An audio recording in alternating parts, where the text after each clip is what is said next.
Ya. Terima kasih untuk tim pemerintah. Selamat siang dan perkenalkan, nama saya Firja Aisyah dari SMA Lazuardi Depok.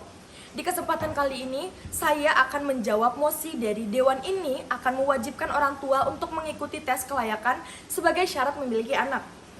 Pertama, seperti yang kita semua ketahui, angka kemiskinan di Indonesia masih tinggi. Bahkan ketika COVID-19 merajalela, tingkat kemiskinan naik sebesar 10,19% di Indonesia. Hal ini tentunya belum menjamin tes kelayakan memiliki anak akan sukses untuk kedepannya. Apalagi untuk mengambil tes kelayakan ini membutuhkan biaya sebesar 50.000.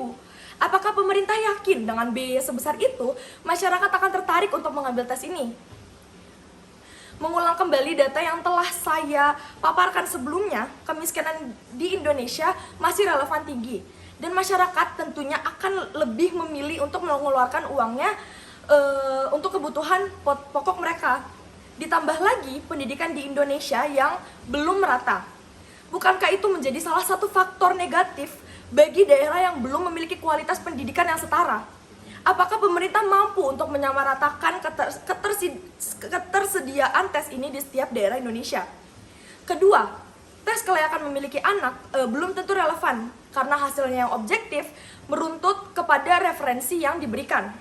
Ada juga dua faktor yang mempengaruhi dan membentuk karakteristik anak, yaitu genetik dan lingkungan.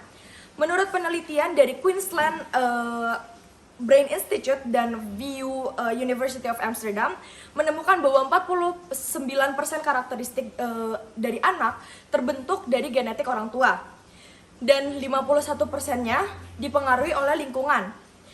Walaupun tes kelayakan memiliki anak memberikan referensi serta rujukan pola asuh untuk orang tua, pada akhirnya sang anak akan tetap memiliki karakteristik yang berbeda. Dan karakteristik ini harus dikembangkan dengan baik agar mampu membentuk pribadi yang sesuai dengan karakteristik mereka. Ketiga, pemerintah tidak bisa menyamakan pola asuh orang tua kepada anaknya. Jika orang tua nantinya akan mengimplementasikan materi dari tes kelayakan tersebut, semua anak akan memiliki karakteristik yang sama, terutama di Indonesia. Bakat yang berbeda seharusnya dimiliki anak ini nantinya akan gugur karena mengikuti pola asuh pemerintah dan tidak dikembangkan oleh sang orang tua. Padahal untuk negara seperti kita yang masih berkembang, kita membutuhkan potensi-potensi yang berbeda dari tiap orang agar mampu membuat masa depan yang berkembang, agar mampu membuat masa depan yang maju untuk Indonesia. Keempat, tradisi dan adat yang beragam sekali di Indonesia.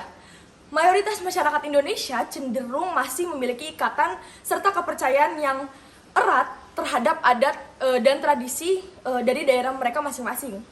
Salah satu contohnya yaitu Dusun Montong Praje di Lombok yang memiliki adat yang mewajibkan laki-laki dan perempuan untuk menikah jika sang laki-laki membawa sang perempuan pulang ke rumahnya melewati tengah malam. Adat ini akan sangat bertentangan dengan pola asuh yang diberikan oleh pemerintah. Karena jika tidak dilakukan, maka masyarakat akan terkesan menentang adat mereka sendiri. Apalagi dengan Indonesia yang memiliki julukan negara 1000 adat. Bukankah itu memalukan untuk kita? Kelima, standar orang tua yang baik itu memangnya ada? Jika ada, maka apa contohnya? Dilansir dari website Merdeka, orang tua yang baik itu hanya sebatas memberi kasih sayang, menawarkan dukungan, mengajarkan tanggung jawab, menunjukkan sikap menghargai dan menghormati, dan membantu sang anak berkembang. Apabila ditelaah dari ciri-ciri tersebut, tidak ada standar yang spesifik untuk menjadi orang tua yang baik. Yang ada hanyalah kewajiban untuk utama pola asuh orang tua terhadap anak. Sekian dari saya. Wassalamualaikum warahmatullahi wabarakatuh.